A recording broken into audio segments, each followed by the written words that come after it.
سامعین کرام، آپ سن رہے ہیں ایک دلچسپ اردو جاسوسی کہانی جس کا نام ہے کفارہ۔ یہ اس سلسلے کی قسط نمبر 3 ہے۔ مجھے امید ہے آپ کو میری یہ کاوش پسند آ رہی ہوگی۔ آپ نے اگر ابھی تک میرا چینل کہانی گھر سبسکرائب نہیں کیا تو ابھی میرے چینل کو سبسکرائب کر کے بیل نوٹیفیکیشن آن کر لیجئے تاکہ آنے والی ہر نئی کہانی کی اطلاع بر وقت آپ تک پہنچ سکے۔ اگلے روز دھمپت سنگھ طے شدہ وقت سے 5 منٹ پہلے ہی وہاں پہنچ چکا تھا۔ نروپا سامنے بیٹھی مسکرا رہی تھی۔ بہت اتاولے ہو رہے ہو تم، وقت سے 5 منٹ پہلے ہی چلے آئے۔ اس نے بیٹھے بیٹھے مسکراہٹ اچھالی۔ میری بے قراری کا اندازہ تم اس بات سے لگا سکتی ہو۔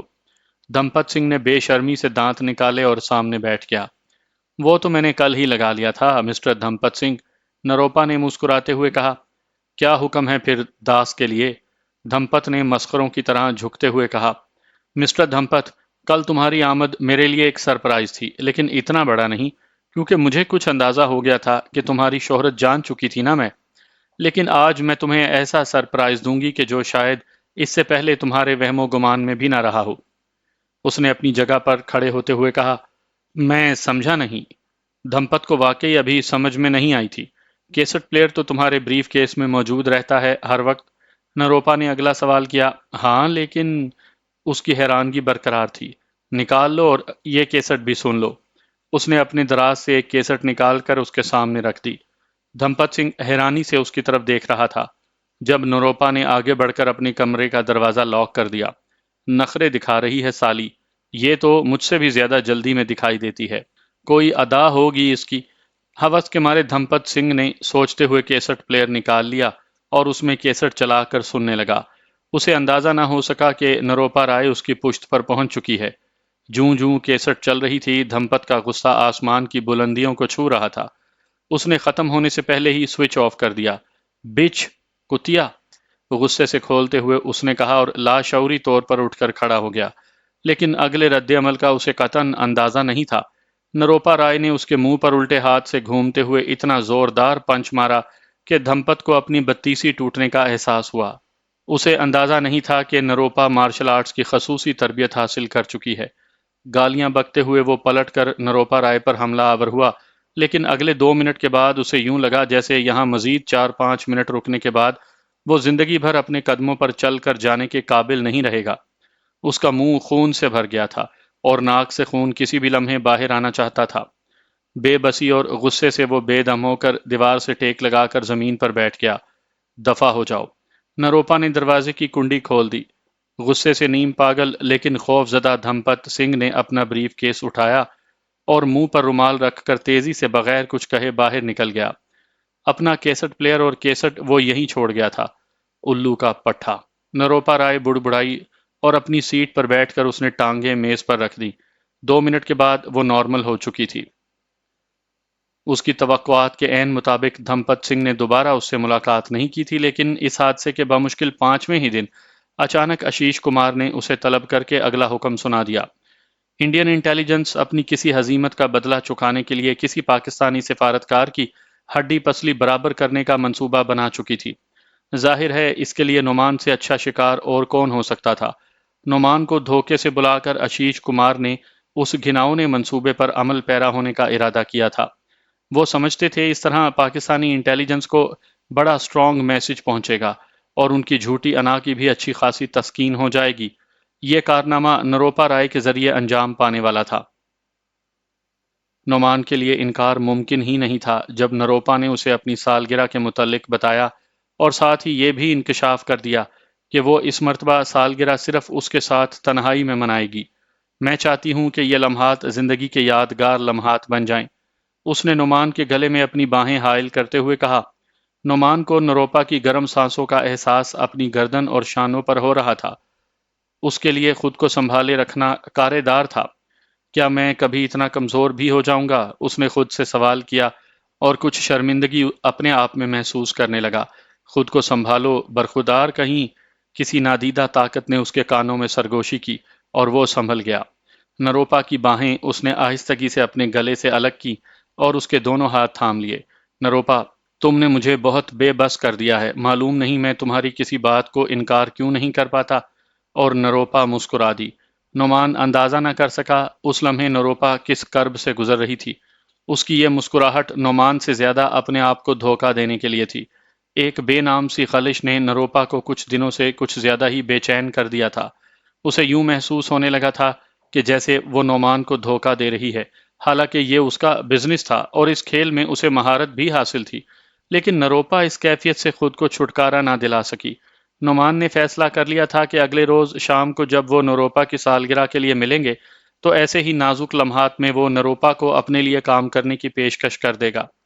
اس نے اپنی دانست میں نروپا پر ضرورت سے کچھ زیادہ ہی کلٹیویشن کر لی تھی اور اب اس زرخیز زمین پر وہ اپنی مرضی کا بیج بڑی آسانی سے ڈال سکتا تھا۔ اس روز دونوں بڑے بھرپور اور جذباتی انداز میں ایک دوسرے سے الگ ہوئے تھے۔ دونوں کے لیے اگلا دن دونوں کے بڑے امتحان کا دن تھا۔ دونوں نے ایک دوسرے پر بڑی بھرپور گھات لگائی تھی اور اب ایک دوسرے کا شکار کھیلنے جا رہے تھے۔ اس بات سے دونوں ہی بے خبر تھے کہ وہ دراصل اپنا شکار ہو چکے ہیں۔ نروپا نے طویل مدت کے بعد اس رات اپنے ضمیر کی خلش سے نجات حاصل کرنے کے لیے شراب کا سہارا لیا تھا۔ تقریباً 2 سال پہلے اس نے اس عزم کے ساتھ شراب چھوڑی تھی کہ اب زندگی بھر کبھی اسے ہاتھ نہیں لگائے گی، لیکن اس کا اپنے آپ سے کیا یہ وعدہ کانچ کے گلاس کی طرح ٹوٹ گیا۔ سر شام ہی وہ اپنے کمرے میں بند ہو گئی تھی اور ٹی وی کے ریموٹ پر مسلسل تباہ آزمائی کرتے کرتے اب تنگ آ گئی تھی۔ 3 4 مرتبہ تو اس کی ماں نے نروپا کے کمرے کا دروازہ کھٹکھٹا کر اسے کھانے کی دعوت دی، لیکن ادھر سے مسلسل انکار کے بعد وہ بھی زچ ہو کر اپنے کام میں لگ گئی۔ رات 2 پہر بیت چکی تھی جب نروپا نے اپنے گھر کے ڈرائنگ روم کے کونے میں بنے ایک چھوٹے سے بار روم سے باپ کی پسندیدہ شرابوں کی ایک بوتل سے اپنے لیے بڑا پیک بنایا اور چپکے سے اپنے کمرے میں چلی آئی۔ تھوڑی دیر کے بعد وہ بے سدھ ہو کر سو گئی۔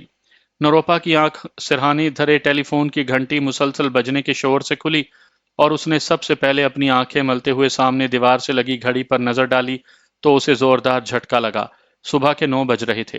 اس وقت اسے اپنے آفس میں ہونا چاہیے تھا اور وہ سو رہی تھی۔ فون اٹھانے پر دوسری طرف سے آشیش کمار کی آواز نے اس کے 14 طبق روشن کر دیے۔ سو رہی ہو کیا ابھی تک؟ آشیش کمار کی آواز اس کی سماعت سے ٹکرائی اور دماغ کو زوردار جھٹکا لگا۔ نو سر، یس سر، وہ سر دراصل رات ہون کیا تھا نا۔ اس نے جس طرح گھبراتے ہوئے یہ بات کہی اس سے وہ بخوبی اندازہ لگا سکتی تھی کہ آشیش کمار نے اس کا جھوٹ پکڑ لیا ہے۔ Get ready babe. خلاف توقع آشیش کمار نے اپنی امریکن سٹائل انگریزی کا مظاہرہ کیا۔ کمنگ سر، اس نے سکھ کا لمبا سانس لیتے ہوئے کہا۔ ارے بھائی گھبراؤ نہیں، 12 بجے تک پہنچ جانا، فائنل بریفنگ کے لیے، آشیش کمار نے فون بند کرتے ہوئے کہا۔ نروپا نے جھٹکے سے خود کو بستر سے الگ کیا اور باتھ روم میں جا گھسی۔ عرصے بعد کی گئی شراب نوشی کی وجہ سے اس کے سر میں ہلکا ہلکا درد ہو رہا تھا۔ تیز اور کڑوی کافی کے 3 4 بڑے بڑے گھونٹ بھر کر اس نے سر درد سے نجات حاصل کی اور ڈرائنگ روم میں چلی گئی، جہاں سوائے خانسامہ کے اور کوئی موجود نہیں تھا۔ اس کے تینوں بہن بھائی اپنے کالجز میں، ماتا پتا اپنے اپنے بزنسز پر جا چکے تھے۔ بہت دیر کر دیا میڈم آج، بنگالی خانسامہ نے اسے مطلع کیا۔ سوری، خاندانی ملازم کے سامنے اس سے زیادہ وہ اور کیا کہتی۔ خانسامے نے اس کے سامنے ناشتہ پروستے ہوئے اسے یہ اطلاع بھی دے دی تھی کہ سب نے اس کا ناشتے کی میز پر بہت انتظار کرنے کے بعد ناشتہ کیا تھا۔ کار کو قریباً وہ اڑاتی ہوئی آفس پہنچی تھی۔ اتنے دنوں کے بعد اسے اپنے درمیان پا کر اس کے باقی ساتھی خاصے خوش دکھائی دے رہے تھے۔ ٹھیک 12 بجے وہ بریفنگ ہال میں موجود تھی، جہاں آشیش کمار اس ٹیم کے ساتھ جس نے نعمانی کی ٹھکائی کرنی تھی موجود تھا۔ اس نے ٹیم کے اراکین اور نروپا کو آخری بریفنگ میں ساری پلاننگ سمجھانے کے بعد سختی سے اس بات کی چتاونی دے دی تھی کہ ان میں سے کوئی بھی ہرگز پریس کے ہاتھ نہیں آئے گا اور کسی بھی مرحلے پر اپنی شناخت نہیں بتائیں گے۔ ایمرجنسی کی صورت میں ایجنسی خود ہی تمام معاملات کو کنٹرول کر لے گی۔ نروپا کے لیے تشویش کی بات یہ تھی کہ اس گروپ کی کمان دھمپت سنگھ کر رہا تھا، جس نے اس مسئلے کو بالکل پرسنل بنا لیا تھا، اور وہ اندازہ کر سکتی تھی کہ جب دھمپت سنگھ جیسے بھیڑیے کے سامنے ہاتھ پاؤں باندھ کر نعمان کو پھینکا جائے گا تو وہ اس سے کیا سلوک کرے گا۔ میٹنگ برخاست ہونے کے بعد سب اپنے اپنے ٹھکانوں کی طرف چل دیے۔ نہ جانے کیوں نروپا ایک مرتبہ پھر شراب کی ضرورت بڑی شدت سے محسوس کر رہی تھی، لیکن اب ایسا ممکن نہیں رہا تھا۔ اسے بہرحال اپنے حواس بحال رکھنے تھے، بصورت دیگر کوئی نئی مصیبت اس کے گلے پڑ سکتی تھی۔ ایک مرتبہ پھر اس نے ہوٹل پیراڈائز کا جائزہ لیا، جسے انہوں نے اس آپریشن کے لیے منتخب کیا تھا۔ ہوٹل انتظامیہ کے متعلق اسے کوئی غلط فہمی یا خوش فہمی نہیں تھی۔ وہ جانتی تھی کہ یہ سب ان کے اپنے لوگ ہیں جن سے عموماً اس نوعیت کی خدمات لی جاتی تھی۔ نعمان مقررہ وقت پر اس کے سامنے موجود تھا۔ آج پہلی مرتبہ نعمان کو دیکھ کر نہ جانے کیوں اس کے دل پر ایک زوردار گھونسا لگا۔ نروپا نے اپنی آنکھوں میں آئے آنسو بڑی ہمت سے کنٹرول کیے ہوئے تھے۔ آج نہ جانے کیوں نعمان کی شکل پر نظر پڑتے ہی اس کا دل بھر آیا۔ وہ چاہتی تھی کہ نعمان اس انجام سے بچ جائے جس کی تیاری ان لوگوں نے کر رکھی تھی۔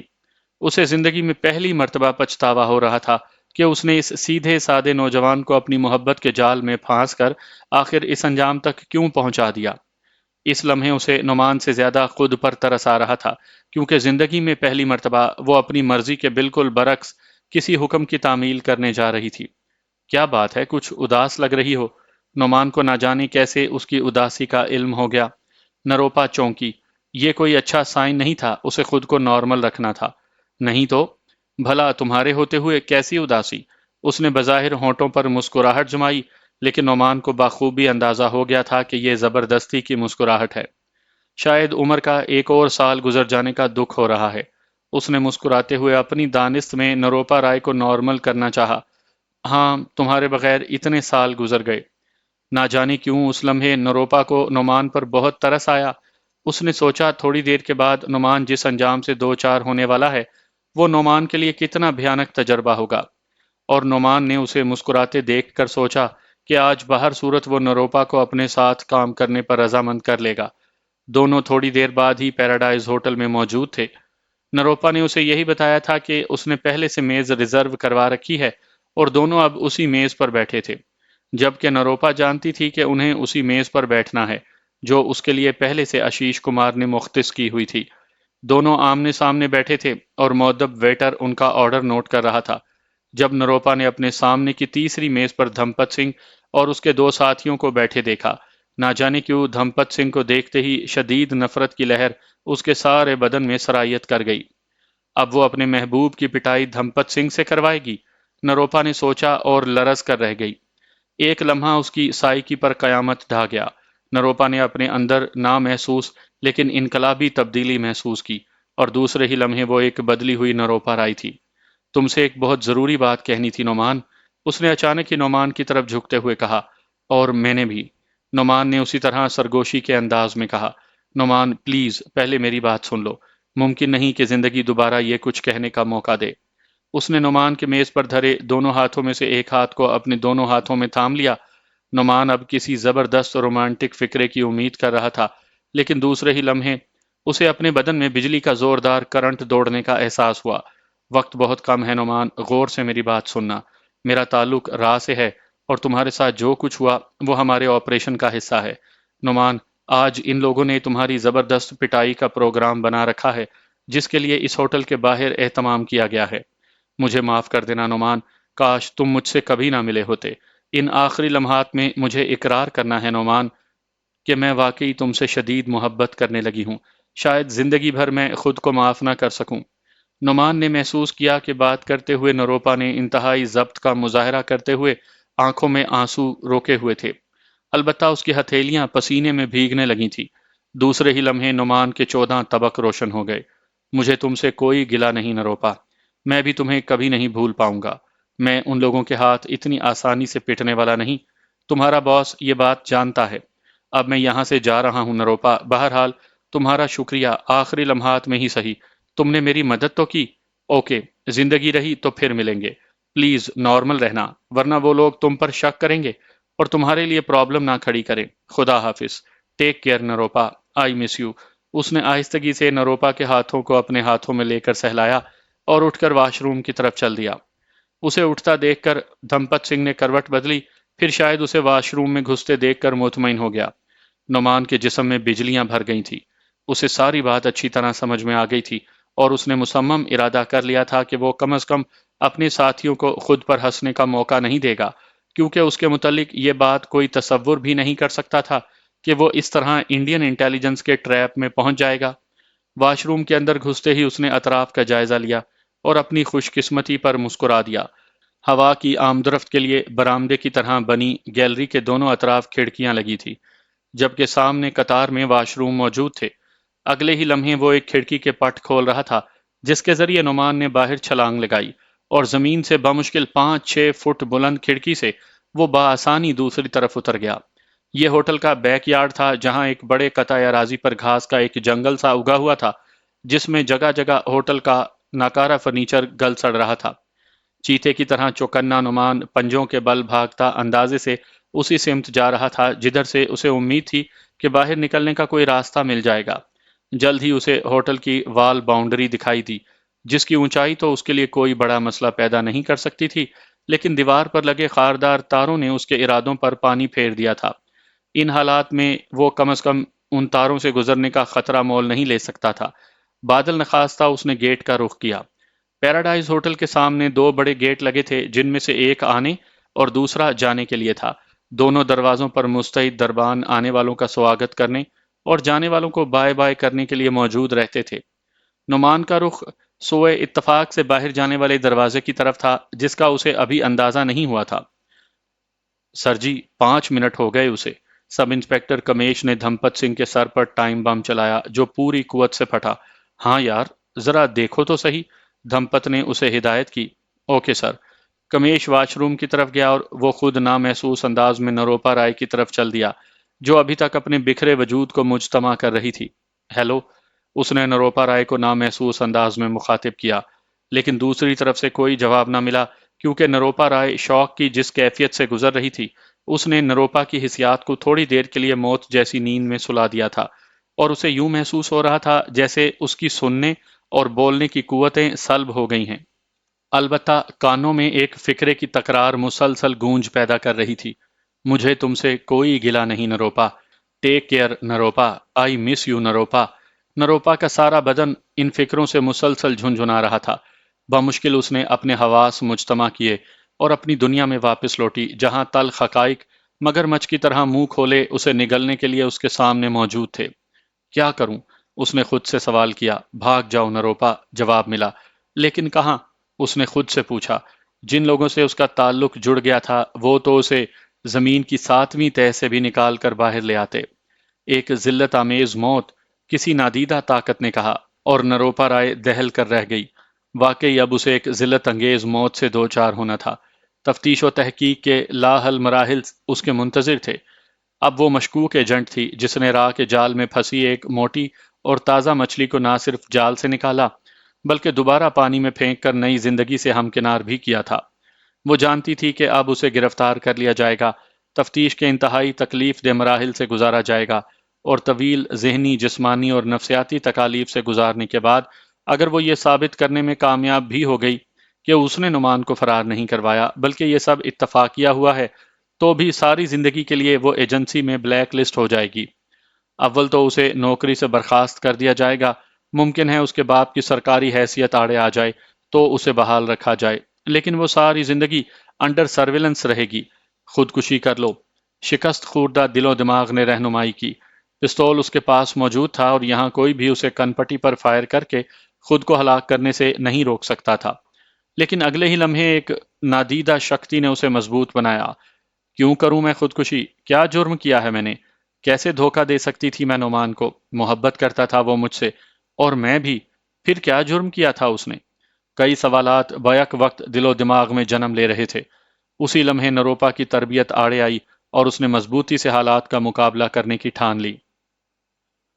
کمیش واش روم سے باہر آ کر ہاتھ کے اشارے سے دھمپت سنگھ کو اپنی طرف بلا رہا تھا جو قریباً بھاگتا ہوا اس کے پاس پہنچا، اور جوں ہی دونوں دروازہ کھول کر اندر داخل ہوئے، گیلری نما راستے کے دائیں طرف سے کھلی کھڑکی سے ہوا کا زبردست تھپیڑا دھمپت سنگھ کے منہ پر لگا۔ کمیش نے اسے انگلی کے اشارے سے ہی کھلی کھڑکی دکھائی تھی، جبکہ دھمپت سنگھ سب سمجھ گیا۔ ہے بھگوان، بے ساختہ اس کے منہ سے نکلا۔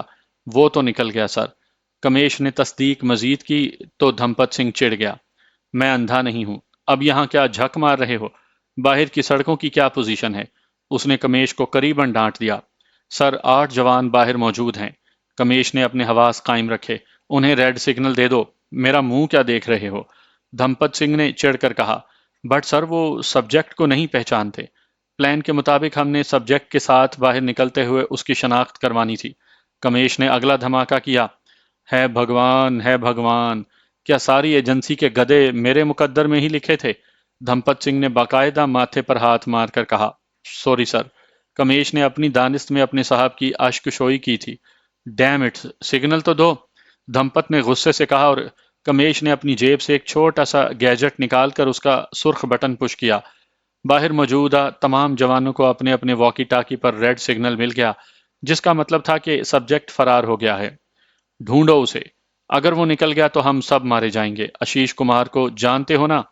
اس نے بڑی وحشت زدہ آواز میں کمیش سے کہا، جو اگلی کوئی ڈانٹ سننے کے بجائے فوراً وہاں سے نکل گیا۔ کمیش کا رخ ہوٹل کے باہری دروازے کی طرف تھا، جبکہ غصے اور کرود سے بھرا دھمپت سنگھ نروپا رائے کی طرف جا رہا تھا۔ نروپا کے سامنے وہ اسی کرسی پر بیٹھ گیا جس پر تھوڑی دیر پہلے اس کا سبجیکٹ نعمان بیٹھا تھا۔ یہاں ایک اور حیرت اس کے سر پر قیامت بن کر ٹوٹی۔ اس سے پہلے کہ دھمپت سنگھ کے منہ سے کوئی بات نکلے، پہلے سے تیار نروپا نے طے شدہ پلان کے مطابق اس کے کانوں میں پگھلتا ہوا سیسا اونڈیلا۔ بھگا دیا اسے؟ نروپا کے منہ سے نکلے الفاظ نے دھمپت سنگھ کو بوکھلا کر رکھ دیا۔ غصے سے اس کی زبان پر بھی جیسے لرزہ طاری ہو گیا۔ کیا بک رہی ہو؟ اس نے سارا غصہ اور کرود 4 الفاظ میں سمیٹ کر نروپا کی طرف اچھالا۔ ڈبل کراس، مجھے تو پہلے ہی دن سے شک تھا تم پر۔ نروپا نے اگلا حملہ کیا اور دھمپت سنگھ آپے سے باہر ہو گیا۔ اس کے منہ سے بے اختیار مغلظات کا طوفان باہر آ رہا تھا، لیکن نروپا اپنی جگہ مکمل شانت بیٹھی تھی۔ البتہ دوسری میزوں پر بیٹھے گاہک اس کی طرف متوجہ ہو گئے۔ Shut up! نروپا نے اسے صرف ڈانٹنے پر اکتفا کیا اور باہر کو لپکی۔ کدھر جا رہی ہے؟ دھمپت سنگھ نے نروپا کو غلیظ گالی دے کر کہا، لیکن اس مرتبہ گالی دینا اسے کچھ مہنگا پڑ گیا۔ ساتھ والی سیٹ سے ایک لمبا تڑنگا سکھ اٹھ کھڑا ہوا۔ اوئے، شرم نہیں آتی تجھے؟ لڑکی کو گالی دے رہا ہے، نامرد کہیں کا! ان لوگوں کا زور صرف ماں بہن پر چلتا ہے جی۔ سالے کی شکل دیکھو، کیسی لعنت برس رہی ہے۔ سردار جی نے صرف ابتدا کی تھی اور یہاں آدھا حال نروپا رائے کی حمایت میں اٹھ کھڑا ہوا۔ دھمپت کا بھیجا بالکل آؤٹ ہو گیا۔ غصے اور ذلت کے احساس سے بے قابو اس نے سب کو گالیاں اور دھمکیاں دینا شروع کر دیں۔ وہ لوگ بھی جیسے اسی رد عمل کے منتظر تھے۔ اس مرتبہ بھی ابتدا سردار جی نے ہی کی۔ انہوں نے آگے بڑھ کر دھمپت کو زوردار گھونسا رسید کیا، جس کے بعد باقی لوگوں کی باری آئی۔ چند منٹ میں انہوں نے مار مار کر اس کا بھرکس نکال دیا۔ گو کہ ہوٹل مینیجر کے وہاں پہنچنے تک دھمپت سنگھ کی شکل خاصی تبدیل ہو چکی تھی، لیکن اس نے فوراً اپنے افسر کو پہچان لیا اور اپنے سٹاف کی مدد سے اسے بچا کر بغلی کمرے میں لے آیا۔ یہ کیا ہو گیا سر؟ حیران پریشان ہوٹل مینیجر نے اسے کرسی پر سہارا دے کر بٹھاتے ہوئے پوچھا۔ جواب میں دھمپت سنگھ نے اس پر گالیوں کی بارش کر دی۔ میرا کیا قصور ہے سر؟ ہوٹل مینیجر نے بمشکل خود پر قابو پا کر پوچھا۔ کہاں مر گئے تھے تم سب لوگ؟ دھمپت سنگھ نے اپنے جبڑے سہلاتے ہوئے پوچھا۔ سر، آپ نے ہی کہہ دیا تھا کہ کوئی حال میں نظر نہ آئے۔ ٹھیک ہے، باہر سے کمیش کو بلاؤ۔ دھمپت کو کچھ سمجھ میں نہیں آ رہی تھی کہ وہ کیا کہہ رہا ہے اور اسے کیا کرنا چاہیے۔ نروپا رائے نے حال کمرے سے نکلتے ہوئے آخری منظر یہی دیکھا تھا کہ دھمپت کی 3-4 نوجوان مل کر دھنائی کر رہے تھے۔ نعمان نے ہوٹل کے لان سے باہر نکلنے تک کا فاصلہ بمشکل 2 منٹ میں طے کر لیا تھا، اور اب ہوٹل کی دیوار کے باہر قطار میں کھڑی ٹیکسیوں میں سے ایک میں بیٹھ کر اسے ایک غلط منزل کی طرف لے جا رہا تھا۔ یہاں پہنچ کر اس نے سائیکل رکشا، اس کے بعد ایک اور ٹیکسی کے ذریعے ہائی کمیشن تک کا فاصلہ طے کیا اور کچھ دور ہی اتر گیا۔ اس کی توقعات کے عین مطابق یہاں اس کے استقبال کے لیے انڈین انٹیلیجنس کے لوگ ہر وقت موجود رہتے تھے، اور عین ممکن ہے کہ انہیں اس کے فرار کی اطلاع مل گئی ہو۔ اسی خدشے کو ذہن میں رکھتے ہوئے اس نے ایسے حالات سے نمٹنے کے لیے پہلے سے تیار شدہ ایک پلان پر عمل کرتے ہوئے اپنی بخیریت واپسی کو ممکن بنایا تھا۔ چونکہ ہائی کمیشن کے لوگوں کو اکثر ایسی صورتحال کا سامنا رہا تھا، اس لیے انہوں نے ایسے ہنگامی منصوبے بنا رکھے تھے جن کے ذریعے ایک مرتبہ انڈین انٹیلیجنس کو ڈوج دے کر نکلنے والوں کی ہائی کمیشن میں محفوظ واپسی کو ممکن بنایا جا سکتا۔ نعمان کو بھی ایسے ہی ایک ایکسرسائز کے ذریعے محفوظ کیا گیا تھا، اور اب وہ اپنی سیٹ پر بیٹھا گزرتے وقت پر غور کرتے ہوئے سوچ رہا تھا کہ اگر آج راہ کے قابو آ جاتا تو اس کا کیا حشر ہوتا۔ ابھی تک وہ نروپا کے متعلق کوئی رائے قائم نہیں کر سکا تھا، لیکن یہ بات اچھی طرح جان گیا تھا کہ آج وہ نروپا ہی کی وجہ سے بچ نکلا ہے۔ اب نروپا کا کیا انجام ہوگا؟ دھمپت سنگھ کو سمجھ میں نہیں آ رہی تھی کہ آشیش کمار کا سامنا کیسے کرے گا۔ اسے یقین تھا کہ نروپا نے نعمان کو فرار کروا دیا ہے۔ آشیش کمار غصے اور حیرت سے دھمپت سنگھ کو دیکھ رہا تھا۔ دھمپت سنگھ کے ذریعے اس نے جو حشر نعمان کا کروانے کے لیے یہ سارا گھڑا پھیلایا تھا، اس سے نعمان بچ کر نکل گیا اور دھمپت سنگھ خود نعمان کے متوقع حشر سے دو چار اس کے سامنے موجود تھا۔ ملی ہوئی ہے سالی اس سے سر، اس نے خود بھگایا ہے اسے۔ دھمپت سنگھ کے لیے اپنے اندر کے ابال پر قابو پانا ممکن نہیں رہا تھا۔ تو یہ بات ہے، آشیش کمار نے اپنے مخصوص انداز میں کہا۔ تو نہ جانے کیوں دھمپت سنگھ کا سارا ابال ٹھنڈا پڑ گیا۔ مجھے تو شروع ہی سے شک تھا اس پر سر، ڈبل کراس کر رہی تھی۔ دھمپت نے قدرے نارمل لہجے میں بات کی۔ دھمپت سنگھ، اچانک ہی اس کی آنکھوں میں جھانکتے ہوئے آشیش کمار نے اسے مخاطب کیا۔ یس سر۔ دھمپت کو اس کی آنکھیں اپنے وجود میں برمے کی طرح سوراخ کرتی ہوئی محسوس ہونے لگیں۔ یہ بات تمہارے متعلق کیوں نہیں کہی جا سکتی؟ آشیش کمار نے گویا بات اس کی طرف دیکھے بغیر کہی تھی، لیکن سر سے پاؤں تک دھمپت سنگھ لرز کر رہ گیا۔ نہ جانے کیوں اس نے پوچھ لیا۔ میں نے کوئی اجنبی زبان نہیں بولی دھمپت سنگھ، انگریزی تم بھی اچھی طرح بول اور سمجھ لیتے ہو، کم از کم میری اطلاعات تو یہی ہیں۔ آشیش کمار نے اس مرتبہ مسکراتے ہوئے اس کی طرف دیکھا تھا۔ آئی ایم سوری سر، لیکن یہ میری ایماندارانہ رائے تھی۔ دھمپت کو تلخی سی محسوس ہو رہی تھی۔ آخر اس کا باس اس کی بات پر کیوں یقین نہیں کر رہا، اس نے سوچا۔ اوکے، دھمپت سنگھ، سبجیکٹ کا اس طرح ہاتھ آ کر نکل جانا ہمارے لیے ڈوب مرنے کی بات ہے۔ کم از کم میں اسے معاف نہیں کر سکتا۔ اگر تمہاری بات سچ ہے تو اسے ثابت کرو۔ ثابت کرو کہ نروپا رائے نے ڈبل کراس کیا ہے۔ اگر تمہارے لیے یہ ممکن نہیں تو… بات نامکمل چھوڑ کر اس نے دھمپت کی آنکھوں میں جھانکا تو دھمپت کو یوں لگا جیسے ابھی اسے زمین پر بٹھا کر تریم کر دیا جائے گا۔ تم جا سکتے ہو، اس نے دھمپت کی طرف دیکھے بغیر کہا، اور دھمپت کی ٹانگیں کانپنے لگیں، کیونکہ اسے اپنی رپورٹ سبمٹ کروانے کے بجائے صرف اسے گھر سے نکل جانے کے لیے کہا جا رہا تھا، جس کا مطلب تھا کہ دال میں کالا ہے۔ اس نے آشیش کو سلوٹ کیا اور بمشکل ڈگمگاتے قدم سنبھالتا کمرے سے نکلا تو اس کے خدشات کی تصدیق ہو گئی۔ دروازے پر انٹرنل سیکیورٹی کے دو مستعد جوان اس کے منتظر تھے، جنہوں نے اس کے ہاتھوں کو کمر کے پیچھے لے جا کر ہتھکڑی میں باندھ کر اس کی آنکھوں پر کالی پٹی چڑھا دی۔ اب ان کا رخ اسی عمارت کے تہہ خانے میں موجود انٹیروگیشن سیل کی طرف تھا، جہاں دھمپت سنگھ کے دودھ کا دودھ اور پانی کا پانی ہونے والا تھا۔ تھوڑی دیر کے بعد ہی نروپا رائے اس کے سامنے موجود تھی۔ ڈبل کراس ہے سر دھمپت سنگھ، اس نے چھٹتے ہی کہا۔ اپنی طرف سے وہ مکمل تیاری کر کے آئی تھی۔ تم جانتے ہو ایک دوسرے کو؟ اس نے اگلا سوال کیا۔ یس سر، نروپا نے بڑے اعتماد سے جواب دیا۔ کب سے؟ اگلا سوال آیا۔ جب سے اس نے مجھے بلیک میل کرنے کی کوشش کی تھی سر۔ نروپا طے شدہ پلان کے مطابق قدم با قدم آگے بڑھ رہی تھی۔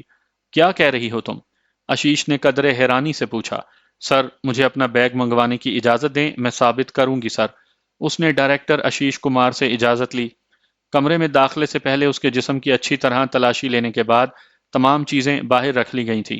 آشیش کمار نے ایک لمحے کے لیے اس کی آنکھوں میں جھانکا، جہاں بظاہر اطمینان اور طمانینت کے علاوہ اسے اور کچھ دکھائی نہیں دیا۔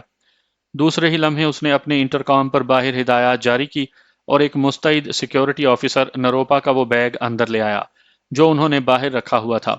آشیش کمار نے اسے باہر جانے کا اشارہ کیا تو وہ روبوٹ کی طرح واپس مڑ گیا۔ نروپا رائے نے آشیش کمار کی اجازت سے اپنے بیگ سے وہ کیسٹ نکالی جو شاید آج ہی کے دن کے لیے اس نے دہلی کے ڈانسنگ سکول میں ریکارڈ کی تھی۔ تھوڑی دیر کے بعد وہ آشیش کمار کو ٹیپ ریکارڈر پر دھمپت سنگھ کی وہ دھمکی والی کیسٹ سنا رہی تھی۔ ٹیپ کے خاتمے پر اس نے آشیش کمار کو تمام واقعات سے آگاہ کیا۔ تم نے پہلے کیوں رپورٹ نہیں کیا؟ آشیش نے پوچھا۔ میں نے ضرورت نہیں سمجھی سر۔ اٹ واز پرسنل، یہ ذاتی تھا۔ میں نے ایجنسی کو درمیان میں لانا مناسب نہیں جانا سر، نروپا نے جم کر جواب دیا۔ اوہ، تو یہ بات ہے، آشیش نے بظاہر لا تعلق ہونے کے انداز میں کہا۔ اس کے بعد اس نے سگریٹ سلگایا، پھر اپنی عادت کے مطابق کمرے کے دو چکر لگا کر کچھ سوچتا رہا، اور اچانک وہ نروپا کے سر پر پہنچ کر مخاطب ہوا۔ میں تمہارے ساتھ کئی راتیں گزارنے کی شدید خواہش رکھتا ہوں۔ تم ایک خوبصورت اور سیکسی لڑکی ہو، لیکن ڈیوٹی از ڈیوٹی، اب تم جا سکتی ہو۔ نروپا کو اس بات کی اچھی طرح سمجھ آ گئی تھی کہ وہ کیا کہنا چاہتا ہے۔ وہ ذہنی طور پر اس صورتحال کے لیے تیار ہو کر ہی آئی تھی۔ توقعات کے عین مطابق اسے کمرے سے باہر نکلتے ہی گرفتار کر کے انٹیروگیشن سیل میں پہنچا دیا گیا۔ دھمپت سنگھ کے ساتھ کیا گزری اس کا اسے کبھی علم نہ ہو سکا، لیکن اسے 15 دن تک مسلسل ذہنی، نفسیاتی اور جسمانی تشدد کا نشانہ بنایا گیا۔ اس کے باپ کا عہدہ اس کے کسی کام نہ آ سکا۔ 15 دن کی تفتیش کے بعد وہ اس مقصد میں بہرحال کامیاب ہو گئی تھی کہ خود کو بے گناہ ثابت کر سکے۔ یہ بات اس کے لیے بہرحال حیرت انگیز تھی کہ اسے پولی گراف مشین یعنی جھوٹ پکڑنے والی مشین سے نہیں گزارا گیا تھا۔ شاید اس کی وجہ تفتیش کے ابتدائی دنوں میں انسپیکٹر سانسی کے ساتھ گزاری اس کی وہ 2 راتیں تھیں جو اس نے اپنی مرضی کے بالکل برعکس محض خود کو پیش آمدہ عذاب سے نجات دلانے کے لیے انسپیکٹر سانسی کے ساتھ بطور رشوت گزاری تھی۔ انسپیکٹر سانسی نے اس کے خوبصورت جسم سے مکمل قیمت وصول کی تھی، لیکن اپنا وعدہ نبھایا اور اس کے متعلق آخر میں اوکے رپورٹ لکھ دی، جس کا مطلب تھا کہ وہ انڈر آبزرویشن تو رہے گی لیکن فی الوقت وہ کلیئر تھی۔ کرنل رائے خود آرمی انٹیلیجنس کے ایک ایڈوانس یونٹ کی کمانڈ کر رہا تھا، لیکن اسے بعد از خرابی بسیار صرف اتنا ہی علم ہوا کہ اس کی صاحبزادی نروپا رائے کی انویسٹیگیشن ہو رہی ہے، جس کے بعد اس نے اس معاملے میں کسی دلچسپی کا اظہار قطعاً نہیں کیا، کیونکہ وہ جانتا تھا کہ اس کا مطلب سوائے اپنے اور اپنی بیٹی کے لیے کوئی نئی مصیبت کھڑی کرنے کے اور کچھ نہیں تھا۔ اس بات کا اسے یقین تھا کہ بقائمی ہوش و حواس اس کی بیٹی دشمن کی ایجنٹ نہیں بن سکتی، البتہ اس کی بے وقوفی سے کوئی غلط فہمی پیدا ہونا بہرحال ممکن تھا۔ نروپا رائے کو 1 ماہ کی جبری رخصت پر بھیجا گیا۔ یہ سارا وقت اس نے گھر میں سوتے جاگتے یا کبھی کبھی اپنی سہیلیوں کے یہاں آنے جانے میں گزارا۔ اس دوران درجنوں مرتبہ اس کا دل چاہا کہ ہائی کمیشن میں فون پر ہی نعمان سے بات کر لے، لیکن اپنی اس خواہش کو وہ کبھی عملی جامہ نہ پہنا سکی۔ وہ خود تو نعمان سے معافی مانگ کر اپنے گناہ کا پراشچت کرنے کی ہر قیمت ادا کرنے کے لیے تیار تھی، لیکن اگر اس کی کوئی کال بگ ہو جاتی، جس کے 100% چانسز موجود تھے، تو اس کے سارے خاندان کی زندگی جہنم بنا دی جاتی اور وہ یہ کبھی برداشت نہ کر پاتی۔ اب اس کی زندگی کی صرف ایک ہی خواہش باقی رہ گئی تھی کہ جس طرح بھی ممکن ہو وہ نعمان کے ساتھ کیے گئے فریب کا کفارہ ادا کرے۔ وہ اب تک اسے فریب اور دھوکہ ہی سمجھ رہی تھی، حالانکہ اس کے دماغ نے اس بات کو تسلیم کرنے سے انکار کر دیا تھا اور اسے سمجھایا تھا کہ اس نے جو کچھ بھی کیا مجبوری میں کیا، کیونکہ اسے ایسا کرنا ہی تھا، یہ اس کی ڈیوٹی تھی۔ البتہ آخری لمحات میں اس نے نعمان کو خبردار کر کے اس کے فرار کے لیے راہ ہموار کرنے کا جو کارنامہ انجام دیا تھا، اس پر اس کے دل و دماغ میں ہمیشہ جنگ چھڑی رہی۔ اس کا دل اسے بالکل جائز اور برحق قرار دے رہا تھا، جبکہ دماغ اسے تسلیم کرنے سے انکاری تھا، اور اس نے نروپا رائے کو دیش دروہی یعنی ملک دشمن قرار دے دیا تھا۔ بات کچھ بھی رہی ہو، نروپا نے یہ جان لیا تھا کہ اب اس کی اگلی زندگی ایک قیدی کی زندگی ہے اور اسے یہ زندگی محدود آزادی کے ساتھ بسر کرنا تھی۔ دوران تفتیش اور اس کے بعد بھی ایک لمحے کے لیے نعمان اس سے جدا نہ ہوا۔ جب انسپیکٹر سانسی اس کی بوٹیاں نوچ رہا تھا، ان لمحات میں بھی اس نے نعمان کو خود سے الگ نہ کیا، اور انسپیکٹر سانسی کے چلے جانے کے بعد زندگی میں وہ پہلی مرتبہ بے بس، لاچار اور بے کس دوشیزاؤں کی طرح آنسو بہاتی رہی۔ اسے نہ جانے کیوں احساس ہو رہا تھا جیسے وہ نعمان کے ساتھ کوئی بددیانتی کر رہی ہے، جیسے وہ نعمان کی کسی امانت میں خیانت کی مرتکب ہوئی ہے۔ وہ پہروں اپنے کمروں میں بستر پر لیٹی چھت کو گھورتی رہتی تھی۔ اس کے والدین خود سرکاری آفیسر تھے، اس کی بدلی ہوئی ذہنی کیفیات سے بخوبی آگاہ تھے، لیکن انہیں سمجھ میں نہیں آتی تھی کہ کہاں اس کے درد کا مداوا کریں۔ وہ تو اسے ڈھنگ سے تسلی بھی نہیں دے سکتے تھے۔ نروپا کو رہ رہ کر ایک ہی خلش تڑپا رہی تھی کہ نعمان نے اس کے متعلق کیا رائے قائم کی ہوگی۔ اس سوال کا جواب اس کے دل نے درجنوں مرتبہ اسے اسبات میں دے کر مطمئن کیا تھا، لیکن ایک عجیب سی بے کلی اسے لگی رہتی۔ کیا کرے، کدھر جائے، کسے اپنا دکھڑا سنائے؟ اس کا المیہ تو یہ تھا کہ خود پر ٹوٹنے والی قیامت سے کسی کو آگاہ بھی نہیں کر سکتی تھی۔ کسی کو بتاتی کہ وہ ایک پاکستانی ڈپلومیٹ کے عشق میں مبتلا ہے، یہ تو ناقابل معافی جرم تھا۔ اس کو غدار سمجھا جاتا جو کہ وہ نہیں تھی، یا اس کے ذہن میں دور دور تک غداری کا کوئی تصور بھی موجود نہیں تھا۔ اسے اپنے دیش سے اتنی ہی محبت تھی جتنی کسی بھی بھارتی ناگرک کو ہو سکتی تھی۔ اسے تو یہ گمان بھی نہیں تھا کہ کبھی نعمان نام کا کوئی نوجوان اس طرح اس کے دل میں آ کر چپکے سے بیٹھ جائے گا اور پھر کبھی وہاں سے نکلنے کا نام بھی نہیں لے گا۔ خود کو نارمل ظاہر کرنا بھی اس کی مجبوری تھی۔ وہ ایک فوجی گھرانے کی بیٹی تھی جس کی ایک ساکھ تھی، نام تھا، اور سب سے بڑھ کر دلی شہر میں ایک مقام تھا۔ آج سے غالباً 30 سال پہلے اس کے دادا بنگال سے یہاں آئے تھے اور پھر یہیں کے ہو کر رہ گئے۔ اس کا باپ آرمی کا کرنل اور ماں ہوم ڈپارٹمنٹ کی اعلیٰ آفیسر تھی۔ وہ ان لوگوں کے سامنے نہ تو خود کوئی احساس جرم میں گرفتار ہونے کا تاثر دے سکتی تھی اور نہ ہی اس بھرے پورے شہر میں اپنی کسی دوست کو اپنا ہمراز بنا سکتی تھی۔ اب اسے ساری زندگی اسی خلش کے ساتھ اکیلے ہی جینا تھا۔ کتنا بڑا المیہ تھا کہ وہ اپنے اندر پھوٹنے والے دکھ کے اس زہر باد سے کسی کو آگاہ کرنے کا خطرہ بھی مول نہیں لے سکتی تھی۔ اس روز پہلی مرتبہ وہ اپنی ماں کے ساتھ کالکا مندر گئی اور کافی دیر تک دیوی ماں کے سامنے دونوں ہاتھ باندھے اپنے دل کا حال سناتی رہی۔ خاموش اور پتھریلی آنکھوں والی دیوی ماں اپنی اس بھگت کا دکھڑا سنتی رہی، لیکن اسے دلاسا نہ دے سکی۔ نروپا نے دل ہی دل میں دیوی ماں سے کئی سوالات کیے تھے، اپنا گناہ اور جرم دریافت کیا تھا، لیکن پتھر کی دیوی ماں خاموشی سے اس کی طرف دیکھتی رہی۔ شاید اس کے پاس نروپا کے ان سوالوں کا کوئی جواب ہی نہیں تھا۔ ایک ماہ کے بعد آفس جانے پر اسے بتایا گیا کہ اس کا تبادلہ ریکارڈ آفس میں کر دیا گیا ہے۔ اسے آپریشنل ونگ سے الگ کر دیا گیا تھا اور ریکارڈ آفس میں جانے کا مطلب سوائے اس کے اور کچھ نہیں تھا کہ اب وہ راہ کے لیے عضو معطل بن چکی ہے۔ اس روز پہلی مرتبہ اس نے باپ کو اعتماد میں لے کر ساری رام کہانی بیان کر دی۔ کرنل رائے نے اپنی بیٹی کی تمام باتیں بڑے غور سے سنی اور اگلے روز تک اسے جواب دینے کی مہلت طلب کی۔ اگلے روز اس نے اپنی بیٹی سے کہا کہ اگر وہ چاہے تو ان سروسز سے استعفیٰ دے سکتی ہے۔ وہ گزشتہ 24 گھنٹے صرف یہی جاننے کے لیے کوشاں رہا تھا کہ اپنی بیٹی کو راہ سے نجات کیسے دلا سکتا ہے، اور اپنے اثر و رسوخ سے متعلقہ معلومات اور تعاون کی یقین دہانی حاصل کرنے کے بعد اس نے اپنی بیٹی کو یہ آپشن دیا تھا: میں اب یہی چاہتی ہوں ڈیڈی، اس فضا میں زیادہ وقت گزارنا شاید میرے لیے ممکن نہیں نہ ہو۔ اور اگلے 10 روز میں اسے میڈیکل گراؤنڈز پر راہ سے الگ کر دیا گیا۔ دھمپت سنگھ بڑا گھاگ کھلاڑی تھا۔ شومئی حالات نے اسے گو کہ بری طرح رگیدا، لیکن اتنی جلدی ہار ماننے والا وہ بھی نہیں تھا۔ اس کی گزشتہ خدمات کا ریکارڈ آڑے آیا اور 15 دن بعد اسے انٹیروگیشن سے وارننگ کے ساتھ نجات مل گئی۔ معمول کے مطابق اسے بھی ایک ماہ کی رخصت پر بھیجا گیا تھا۔ یہ بات وہ جانتا تھا کہ اس دوران اس کی مکمل اور بھرپور نگرانی کی جا رہی تھی اور اس کے افعال و عادات اور روزمرہ معمولات کا سخت محاسبہ ہو رہا تھا، جس کے بعد ہی ایجنسی کے عالی دماغ کسی نتیجے پر پہنچ سکتے تھے۔ اس نے خود کو نارمل رکھا اور اس صورتحال پر جس سے وہ دو چار ہوا تھا صرف معمولی سا حادثہ جان کر نظر انداز کر دیا۔ دوبارہ اپنی پرانی پوزیشن کے حصول کے لیے اس نے کوئی ایسی غلطی نہیں کی تھی جس کا نوٹس لیا جاتا۔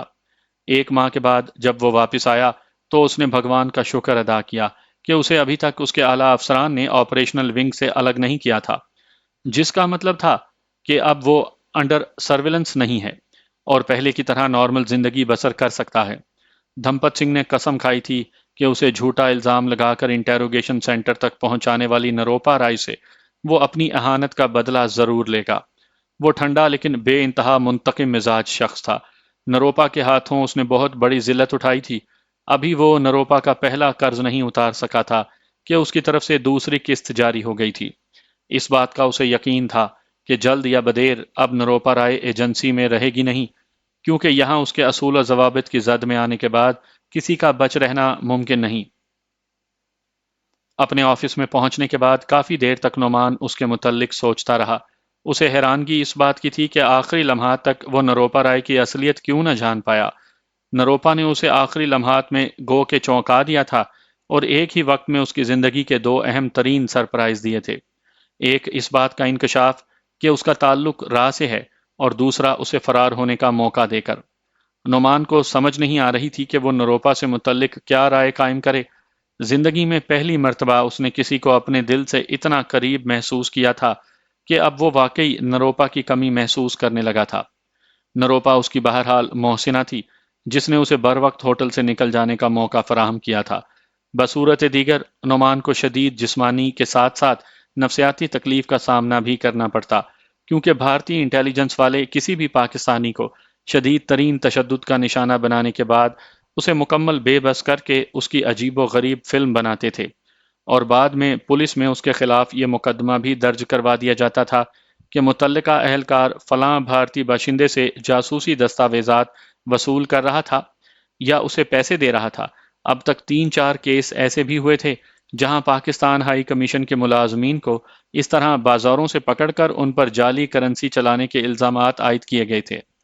نعمان کے سامنے سب سے بڑا سوال یہ تھا کہ اگر ایسا ہو جاتا تو کیا وہ خود کو کبھی معاف کر پاتا؟ امر واقعہ تھا کہ اسے نروپا رائے نے اپنے حسن و عشق کے جال میں الجھا کر اس انجام تک پہنچانا تھا، جبکہ وہ خود اسے اپنا شکار بنانے جا رہا تھا۔ شکاری کا خود شکار ہو جانا کیا چھوٹا سا المیہ ہوتا؟ اب اسے خود سے زیادہ نروپا رائے کی فکر ہو رہی تھی۔ نروپا نے اس کے لیے قربانی تو دے دی تھی، اپنا پراشچت یعنی کفارہ تو کر لیا تھا، لیکن اس قربانی کی اسے کتنی قیمت ادا کرنی پڑے گی، اس کا تصور بھی بڑا جان لیوا تھا۔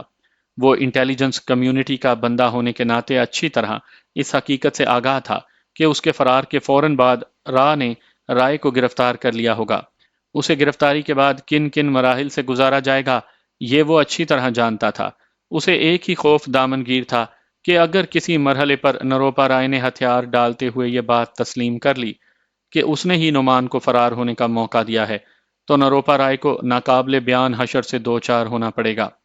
اس کی شدید خواہش تھی کہ کم از کم نروپا کے انجام کی اسے خبر ہو جائے، اور وہ یہ بھی جان لے کہ نروپا رائے اب کس حال میں ہے۔ نروپا رائے کی کوئی خبر جاننے کے لیے اسے 15 دن انتظار کے کرب سے گزرنا پڑا، گو کہ اس دوران وہ کاروبار حیات کو بطریق احسن چلاتا رہا، لیکن نروپا کا خیال ایک لمحے کے لیے بھی اس سے الگ نہ ہو سکا۔ بالآخر اس نے اپنے ایک سورس کے ذریعے یہ جان لیا کہ نروپا رائے کو رہا کر کے گھر بھیج دیا گیا ہے، جس کا مطلب تھا کہ اس کی جان بچ گئی۔ یہ خبر ملنے کے اگلے ہی روز وہ واپس اپنے وطن جا رہا تھا، اس سے پہلے کہ بھارتی اسے پرسن نان گریٹا یعنی PNG قرار دے کر بھارت سے نکل جانے کا حکم دیتے، اسے ہائی کمیشن سے ہٹا لینے کا فیصلہ کر لیا گیا۔ نعمان کی تعیناتی اب مڈل ایسٹ میں ہو چکی تھی۔ 3 سال تک وہ مڈل ایسٹ کے مختلف ممالک میں خدمات انجام دیتا رہا، جس کے بعد اسے نیپال بھیج دیا گیا۔ ان 3 سالوں میں درجنوں ہنگامے اس کی زندگی میں ہوئے۔ حسب معمول اس نے کئی ایڈونچرز خود انجام دیے اور کئی اس کے ساتھ انجام پائے، لیکن اس نے نروپا کو کبھی نہ بھلایا۔ ایک عجیب سی خلش اسے لگی تھی کہ کسی بھی طرح زندگی میں دوبارہ نروپا سے مل سکے۔ نیپال جاتے ہوئے اس خواہش نے زیادہ شدت اختیار کر لی تھی۔